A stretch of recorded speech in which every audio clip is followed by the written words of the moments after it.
Pernahkah Anda selesai melakukan rapat yang alot? Mungkin diskusi yang sangat menguras emosi dan tenaga ya. Lalu Anda berniat untuk langsung beralih mengerjakan tugas lain. Tapi yang terjadi selanjutnya adalah Anda malah menghabiskan 15 menit berikutnya hanya menatap layar monitor tanpa arah yang jelas. Iya, atau yang lebih parah lagi, Anda berniat mengecek satu pesan singkat saja, tiba-tiba malah tersedot masuk ke lubang kelinci Wikipedia dan media sosial selama berjam-jam. Bener banget. Dan saat Anda akhirnya sadar, Anda merasa sangat bersalah karena membuang waktu. Padahal tubuh Anda secara fisik sudah duduk manis di meja kerja loh, siap untuk tugas yang baru. Nah, masalah utamanya ada di situ. Pikiran Anda masih tertinggal jauh di belakang. Pikiran Anda, masih terikat erat pada ruang rapat tadi. Hari ini kita memiliki setumpuk sumber materi di meja, mulai dari artikel, catatan riset, sampai panduan komprehensif yang secara khusus membahas produktivitas waktu nyata, atau apa yang sering disebut sebagai real-time productivity. Ya, dan misi eksplorasi mendalam kita kali ini adalah membedah sebuah konsep brilian dari pelatih produktivitas Tony Stubblebine. Dia menamakan konsep ini jurnal interstitial atau interstitial journaling. Tunggu, sebelum Anda memutar bola mata dan berpikir, kita akan membahas tentang menulis buku harian curhat dengan pena bulu gitu ya. Mari kita luruskan satu hal. Ini adalah alat taktis. Betul, ini sangat taktis dan spesifik. Ini dirancang khusus untuk meretas transisi antar tugas Anda. Dan tujuannya untuk menyelamatkan jam-jam kerja berharga yang selama ini bocor tanpa Anda sadari di celah-celah aktivitas. Seringkali kan saat kita bicara soal literatur produktivitas, fokusnya itu hampir secara eksklusif tertuju pada saat kita sedang melakukan pekerjaan itu sendiri. Kayak teknik Pomodoro gitu ya. Ya, teknik fokus, manajemen waktu, blokir kalender. Kita cenderung mengabaikan ruang di antara tugas-tugas tersebut. Padahal, kalau kita menelaah tumpukan riset ini, transisi antar pekerjaannya lah yang sebenarnya menentukan apakah kita akan memiliki kejernihan pikiran atau justru kelelahan mental. Oke, mari kita mulai dari akar masalahnya dulu. Sebelum kita masuk ke bagaimana cara menggunakan jurnal ini, kita harus membedah mengapa otak kita seolah-olah macet setiap kali kita berpindah tugas.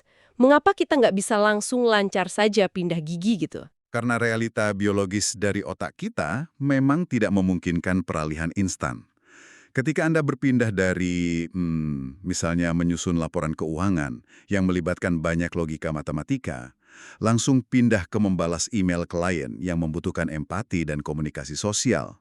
Itu kan dua mode yang beda banget. Sangat beda. Dan ada penalti kognitif yang harus dibayar untuk perpindahan itu. Sumber kita menyebut fenomena ini sebagai muat ulang kognitif atau cognitive reload. Muat ulang kognitif, berarti ini persis seperti proses pemuatan data ke dalam sistem komputer ya? Secara konseptual ya, ini adalah fase transisi yang biasanya memakan waktu hingga 15 menit, di mana kita secara tidak sadar masuk ke semacam mode zombie. Wow, 15 menit? Iya, selama 15 menit ini, jaringan saraf di otak Anda sedang berusaha keras mematikan konteks lama dan memuat ulang aturan, ingatan, serta konteks yang dibutuhkan untuk tugas baru. Bayangkan, kalau Anda berganti tugas 4 kali saja dalam sehari. Saya sudah kehilangan 1 jam penuh hanya untuk bengong dan menyesuaikan diri. Tepat. Dan disinilah konsep kebocoran tugas atau task bleeding masuk. Karena saat kita berada dalam mode zombie itu, pikiran kita tidak benar-benar kosong. Jadi sebagian dari memori kerja kita masih nyangkut di laporan keuangan tadi, tapi secara sadar kita memaksa diri untuk mulai mengetik email. Betul sekali. Dan itu menciptakan kondisi yang disebut perhatian parsial. Anda tidak 100% berada di laporan, dan Anda juga tidak 100% berada di email. Kalau kita menarik mundur dan melihat literatur psikologi yang mendasarinya, situasi ini dijelaskan dengan sangat elegan oleh sesuatu yang disebut efek Zeigarnik. Efek Zeigarnik, namanya terdengar kayak fenomena fisika kuantum atau mungkin nama karakter antagonis di film pahlawan super. Kedengarannya memang begitu, tapi ini sebenarnya temuan klasik dalam psikologi dasar. Jadi, Bluma Zeigarnik, seorang psikolog Rusia, mengamati para pelayan di sebuah kafe yang sangat ramai. Oke. Dia menyadari kalau pelayan-pelayan ini punya ingatan yang luar biasa tajam terhadap pesanan-pesanan meja yang belum dibayar. Tunggu, maksudnya mereka ingat tanpa mencatat di kertas? Iya, sama sekali tanpa catatan. Mereka bisa ingat persis siapa yang memesan kopi hitam, siapa yang minta tambah gula, siapa yang alergi susu. Tetapi, nah ini bagian menariknya, begitu tagihan dibayar dan pelanggan pergi, ingatan itu lenyap seketika. Hah? Langsung hilang begitu saja? Hilang. Kalau ditanya 5 menit kemudian apa pesanan meja tersebut, mereka sama sekali nggak ingat. Tunggu, biarkan saya mencerna ini sebentar. Berarti, otak mereka secara aktif menahan informasi itu selama tugasnya belum dianggap selesai secara resmi. Kesimpulan utamanya memang begitu. Otak manusia itu memiliki kecenderungan bawaan untuk terus terobsesi, mengingat, dan memproses tugas-tugas yang belum selesai atau tidak ditutup dengan baik. Masuk akal? Otak kita sangat membenci lingkaran atau loop yang menggantung. Saat tagihan dibayar, loop tertutup, dan otak langsung menghapus data tersebut untuk menghemat energi. Tapi saat Anda melompat dari rapat langsung ke draft dokumen tanpa jeda transisi, otak Anda belum melihat momen tagihan dibayar itu. Oh wow. Jadi secara diam-diam di alam bawah sadar, sebagian otak saya masih asyik berdebat di ruang rapat tadi. Sangat mungkin. Dan itu menyita banyak energi mental. Kalau dipikir-pikir, ini sangat mirip dengan cara kerja komputer kita kan? Coba bayangkan, kita membuka browser web, kalau saya punya 50 tab yang terbuka secara bersamaan di latar belakang, ada video YouTube yang sedang memuat, ada aplikasi desain yang berat, ada dokumen yang panjang banget. RAM komputer Anda pasti akan terkuras habis. Benar, RAM-nya habis. Lalu saya coba buka satu tab baru, cuma untuk mengetik sesuatu yang sederhana aja. Tapi karena loop dari 50 tab lainnya belum ditutup, sistemnya jadi melambat parah. Kursornya hanya berputar-putar tanpa henti. Nah, itu persis dengan apa yang terjadi di tingkat mental kita setiap hari. Kapasitas memori kerja manusia itu sangat terbatas, persis seperti RAM. Kalau kita membiarkan tab mental dari tugas-tugas sebelumnya tetap terbuka, kita menguras kapasitas kognitif kita sendiri. Dan akibatnya? Akibatnya, kita merasa sangat lelah secara mental, mudah terdistraksi, dan butuh waktu yang jauh lebih lama untuk memulai tugas baru. Oke, ini membawa kita langsung pada inti permasalahannya. Kalau membiarkan tab mental ini terbuka, bikin otak kita tertinggal dan melambat. Bagaimana secara spesifik kita bisa menutupnya di dunia nyata? Kita kan, nggak punya tombol X merah di dahi kita yang bisa tinggal diklik. Disinilah jurnal interstisial memberikan solusinya. Metodenya berlawanan dengan apa yang kita pahami tentang journaling atau menulis jurnal tradisional. Maksudnya bukan menulis panjang-panjang di akhir hari? Bukan. Alih-alih menulis satu halaman penuh di malam hari ketika Anda sudah kelelahan, Anda melakukannya tepat di interstisial. Yang berarti celah atau jeda mikro di antara dua tugas. Dan ada formula 3 bagian yang harus dilakukan secara berurutan. Oke, mari kita bedah formula 3 bagian ini. Berdasarkan sumber materi yang kita punya, langkah pertamanya adalah mencatat timestamp atau stempel waktu. Jadi, saya hanya melihat jam dan menulis, misalnya jam 10:15 pagi gitu.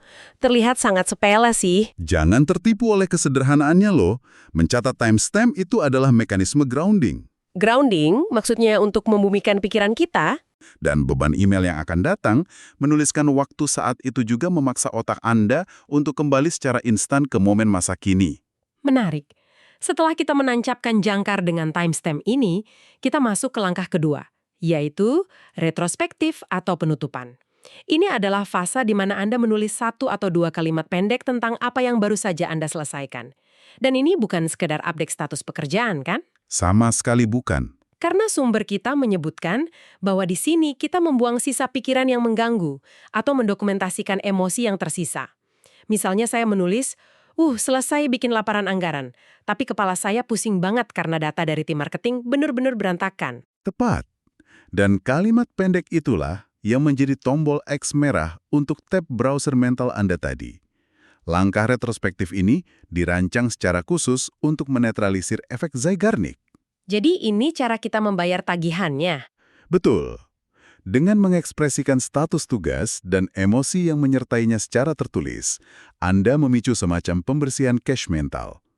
Otak Anda membaca catatan tersebut, lalu menyadari bahwa emosi dan informasi itu telah dieksternalisasi. Sudah dipindahkan keluar kepala?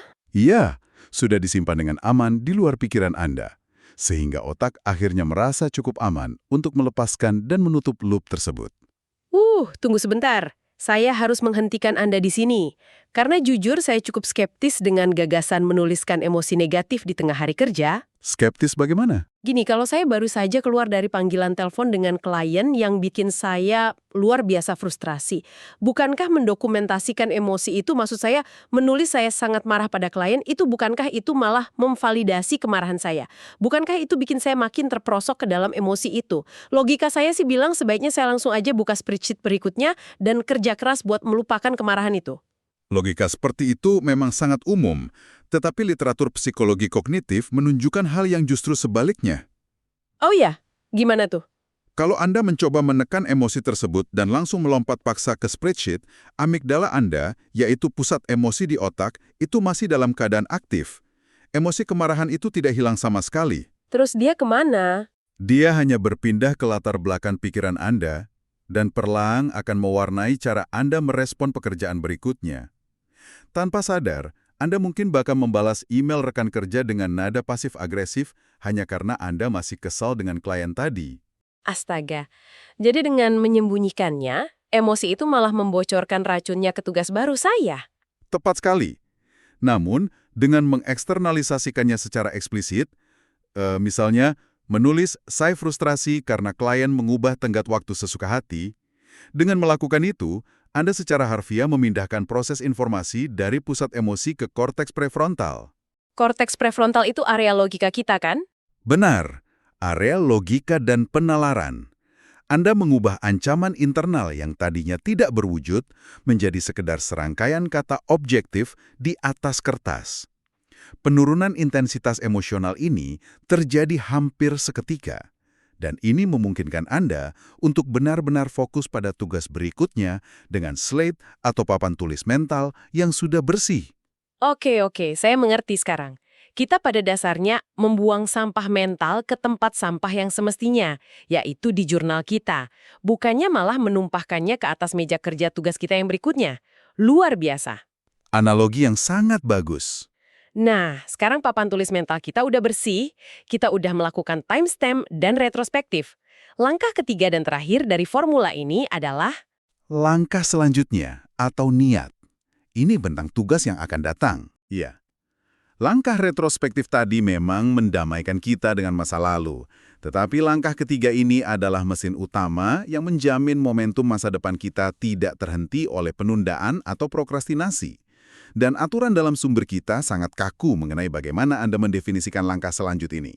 iya, catatannya sangat tegas soal ini.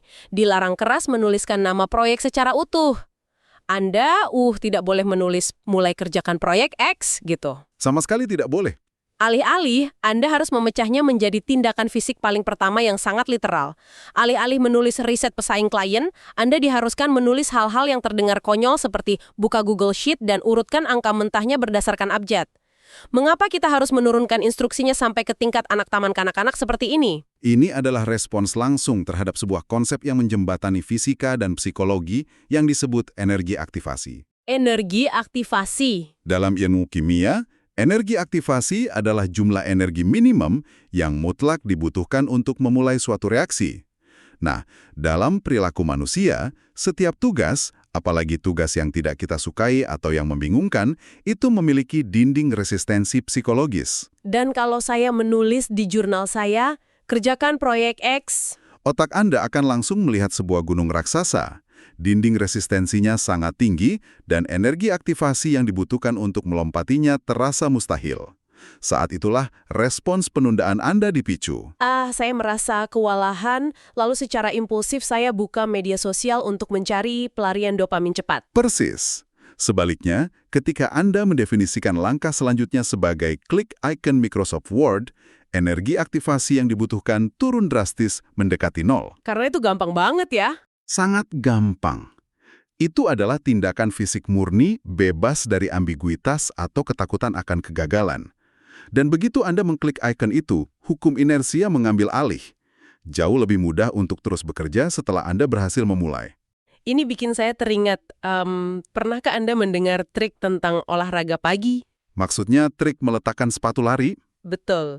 Kalau saya bilang pada diri sendiri sebelum tidur, besok pagi saya harus lari 5 km penuh, kemungkinan besar saya akan langsung menekan tombol snooze saat alarm berbunyi. Karena 5 kilometer itu gunung yang raksasa. Bener. Tapi kalau saya meletakkan sepatu lari, kaos kaki, dan baju olahraga tepat di samping tempat tidur pada malam sebelumnya, langkah pertama saya saat bangun hanyalah pakai kaos kaki. Iya, cuma itu instruksinya. Saya membuat tindakan fisiknya begitu mudah, sampai-sampai mencari alasan untuk tidak melakukannya justru terasa lebih melelahkan secara mental. Kita pada dasarnya menggunakan taktik sepatu lari ini untuk menipu otak kita sendiri di tempat kerja. Anda mendesain lingkungan kognitif Anda untuk meminimalkan friksi atau hambatan. Dan, kalau kita berbicara soal meminimalkan hambatan, transisi ide ini membawa kita pada realita eksekusinya.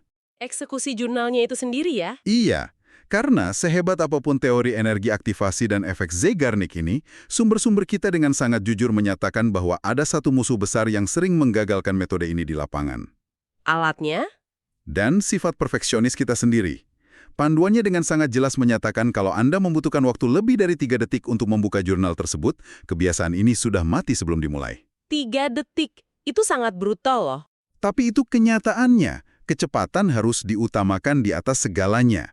Kalau jurnal Anda berupa aplikasi rumit yang butuh waktu 10 detik cuma untuk memuat layar dashboard, Anda akan keburu kehilangan momentum.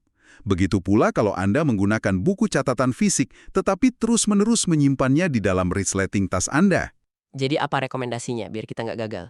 Panduan menyebutkan kalau kita harus menggunakan alat yang paling ringan yang ada di hadapan kita. File teks sederhana di desktop komputer, atau aplikasi catatan bawaan kayak Apple Notes. Bisa juga Notion atau Obsidian kalau Anda sudah punya plugin Daily Notes yang bikin halamannya langsung terbuka. Atau kalau Anda lebih suka fisik, cukup pakai buku catatan saku yang secara permanen dibiarkan terbuka di sebelah keyboard Anda. Alat itu harus menjadi perpanjangan tangan yang instan. Dan untuk mencegah kita terjebak dalam proses mencatat itu sendiri, ada aturan 60 detik. Aturan 60 detik? Ya, satu entry jurnal interstisial secara ideal sama sekali tidak boleh memakan waktu lebih dari 1 menit untuk ditulis. 3 kalimat maksimal. Dan bahasanya tidak perlu indah kan? Ini sangat melegakan sih untuk dibaca. Anda nggak perlu mikirin tata bahasa yang benar. Anda bisa mencampur bahasa, menggunakan singkatan, poin-poin yang berantakan. Karena ini bukan dokumen sejarah, ini cuma coretan kertas bulam mental. Sumber materi kita memberikan peringatan yang sangat tajam di bagian ini.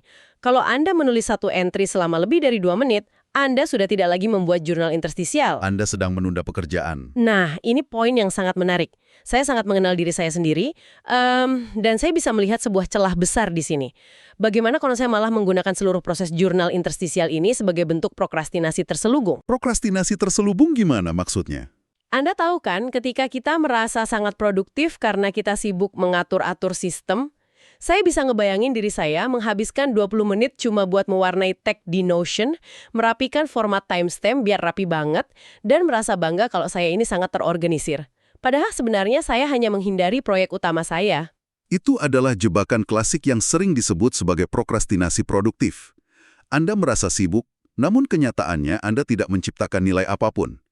Itulah tepatnya mengapa batasan 60 detik itu bersifat non-negosiasi. Tidak bisa ditawar. Oke. Jurnal ini pada hakikatnya bersifat taktis dan utilitarian. Kalau Anda menangkap diri Anda mulai memikirkan font apa yang sebaiknya dipakai, Anda telah kehilangan fungsi utamanya. Ini adalah tempat transit mental, bukan destinasi akhir. Kita juga didorong untuk menggunakannya secara seketika untuk menangkap interupsi dan gangguan internal. Betul, sebagai penangkap gangguan. Jadi, katakanlah, saya sedang menatap dokumen yang sulit, lalu tiba-tiba ada dorongan kuat di dada saya untuk buka YouTube. Alih-alih melawannya diam-diam dalam hati, saya harus menulisnya. Jam 14, dorongan kuat untuk nonton YouTube muncul. Sepertinya otak saya mencoba lari dari paragraf yang susah ini. Mengambil napas dan kembali bekerja. Sekali lagi, dengan melakukan itu, Anda memindahkan dorongan tersebut dari amigdala yang impulsif ke korteks prefrontal yang analitis. Hanya dengan memberi label tertulis pada gangguan tersebut, daya tarik YouTube itu akan menyusut secara dramatis. Oke, mari kita majukan waktu. Katakanlah Anda berhasil menerapkan semua ini. Anda tangguh, Anda disiplin. Setiap kali Anda berpindah dari menyusun slide presentasi, ke rapat sinkronisasi, lalu ke istirahat makan siang, Anda mencatat timestamp, retrospektif kilat, dan langkah mikronya. Ya, rutinitasnya berjalan lancar. Tapi di penghujung hari, Anda duduk dan melihat layar Anda. Apa yang Anda miliki hanyalah sekumpulan catatan pendek berserakan yang terlihat seperti, pikiran orang yang sedang kalut. Apa gunanya semua coretan ini setelah hari berakhir? Nah, banyak orang mengira nilai dari jurnal ini hanya ada pada momen transisi itu sendiri. Tetapi, produk sampingan dari metode ini sebenarnya sama berharganya. Sekumpulan catatan berserakan itu, kalau dilihat secara kolektif, membentuk sesuatu yang sama sekali tidak bisa diberikan oleh jurnal tradisional. Apa itu? Sebuah peta waktu atau time map dari produktivitas aktual Anda. Oh, karena jurnal malam hari itu biasanya sudah diwarnai oleh bias ingatan kita kan. Kalau hari itu berakhir buruk karena satu masalah di sore hari, kita merasa seluruh hari itu buruk, padahal mungkin pagi harinya kita sangat produktif. Benar sekali. Dokumen interstisial ini adalah data objektif waktu nyata. Dan yang lebih penting, ini menciptakan tingkat akuntabilitas bawaan yang luar biasa kuat. Oh, saya sangat setuju dengan bagian akuntabilitas ini. Coba bayangkan psikologi di baliknya. Anda tahu kalau Anda harus menulis timestamp berikutnya. Sangat sulit bagi ego kita untuk secara sadar menulis, jam 13.00 selesai balas email, lalu timestamp berikutnya berbunyi jam 15.30, baru sadar saya scrolling toko online selama 2,5 jam. Memalukan rasanya melihat itu tertulis. Banget! Jurnal ini secara paksa membuat kita tidak bisa berbohong pada diri sendiri tentang kemana perginya waktu kita. Karena data tersebut tidak berbohong. Dan itulah mengapa sumber-sumber kita sangat menyarankan proses tinjauan rutin. Ini nggak butuh waktu lama kok. Cukup 5 menit di akhir hari, atau mungkin 10-15 menit di Jumat sore. Tujuannya untuk apa? Anda membaca kembali catatan-catatan tersebut bukan untuk menghukum diri sendiri, tetapi untuk mencari pola, layaknya seorang ilmuwan yang sedang mempelajari spesimen. Apa tepatnya contoh pola yang bisa kita temukan dari tinjauan ini? Anda mencari korelasi struktural. Misalnya nih, Anda mungkin melihat pola di mana setiap hari Selasa pukul 2 siang, energi Anda selalu terjun bebas. Mengapa? Jurnal Anda mungkin menunjukkan kalau itu adalah momen transisi langsung dari rapat panjang beruntun ke pekerjaan analitis tanpa jeda istirahat fisik sama sekali. Oke, jadi kita bisa menemukan titik bocornya. Ya, atau Anda menemukan bahwa tugas yang berhubungan dengan klien tertentu selalu diwarnai oleh entry yang mendokumentasikan rasa frustrasi, yang mana rasa frustrasi itu kemudian selalu memicu Anda untuk menghindari tugas tersebut selama berjam-jam setelahnya. Saya sangat menyukai metafora yang digunakan oleh salah satu artikel di sumber materi kita.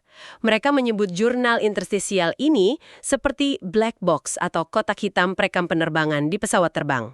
Metafora yang sangat tepat menurut saya. Iya kan? Karena coba pikirkanlah, saat pesawat terbang mulus di ketinggian, nggak ada yang mempedulikan kotak hitam itu.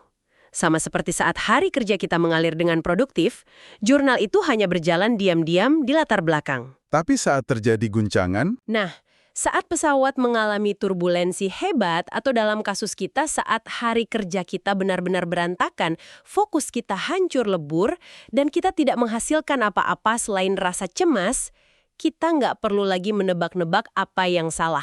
Kita bisa membuka kotak hitam jurnal interstisial kita dan menganalisis detik demi detik. Kita bisa melihat, turbulensinya ternyata dimulai pada jam 11.45 karena saya tidak melakukan penutupan kognitif setelah panggilan dengan atasan.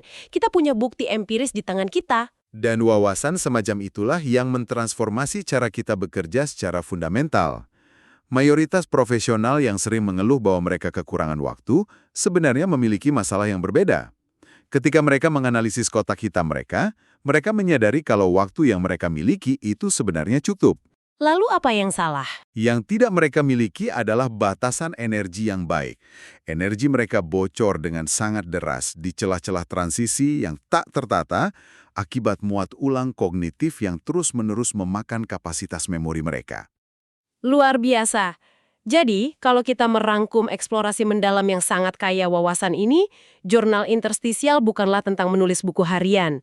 Ini adalah arsitektur untuk pikiran Anda.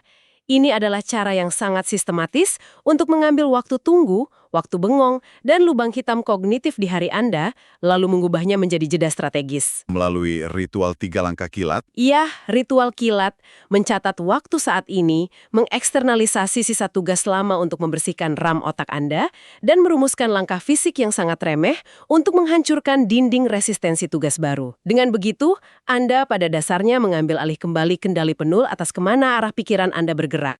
dan yang membuatnya begitu cemerlang adalah penghapusan ambang batas kesulitannya. Sesuatu yang memakan waktu kurang dari 60 detik di antara dua tugas, tanpa memerlukan perangkat lunak tambahan atau kurva pembelajaran teknis, ternyata dapat menghasilkan pergeseran monumental dalam stabilitas emosional dan ketajaman fokus Anda sepanjang hari. Sangat kuat. Kita sudah menghabiskan seluruh sesi ini membahas secara mendalam betapa hebatnya mekanisme ini. Untuk layar komputer Anda, untuk daftar tugas Anda, dan untuk lintasan karir Anda. Tetapi sebelum kita berpisah hari ini, saya ingin Anda yang mendengarkan merenungkan satu hal yang mungkin, jauh lebih berdampak. Apa itu? Kita tahu metode ini berhasil di kantor, tapi bayangkan kalau Anda menarik teknik jurnal interstisial ini keluar dari lingkup pekerjaan dan memasukkannya ke dalam kehidupan pribadi Anda. Bagaimana jika saat Anda tiba di rumah setelah hari kerja yang brutal, bukannya langsung memutar gagang pintu dengan beban stres kantor yang masih menempel berat di pundak Anda berhenti sejenak. Mengambil jeda interstisial di depan pintu? Persis, Anda berdiri di ambang pintu, dan Anda mengambil jeda 30 detik saja. Anda secara mental atau secara fisik di ponsel Anda mencatat waktu. Anda melakukan retrospektif kilat. Anda bilang pada diri sendiri, hari ini sangat berat, bos saya menuntut terlalu banyak, dan saya sangat lelah. Anda mengeksternalisasi beban itu. Ya, Anda membiarkan loop kognitif pekerjaan itu tertutup rapat di depan pintu, lalu Anda menentukan niat fisik mikro untuk langkah selanjutnya. Saya akan membuka pintu ini, tersenyum dan menanyakan kabar pasangan saya. Mungkinkah jeda interstisial selama 30 detik di ambang pintu itu bisa menyelamatkan hubungan Anda? Mungkinkah itu tidak hanya mengubah cara Anda bekerja, tetapi pada akhirnya mengubah siapa Anda saat Anda berada di rumah? Itu adalah penerapan yang sangat indah dari konsep ini. Kami sangat berharap sesi bedah materi kali ini memberikan Anda persenjataan baru untuk menghadapi hari-hari Anda. Mengapa tidak Anda coba eksekusi jurnal interstisial pertama Anda tepat di detik setelah sesi ini berakhir? Terima kasih telah menyelam bersama kami, dan sampai jumpa di eksplorasi kita yang berikutnya.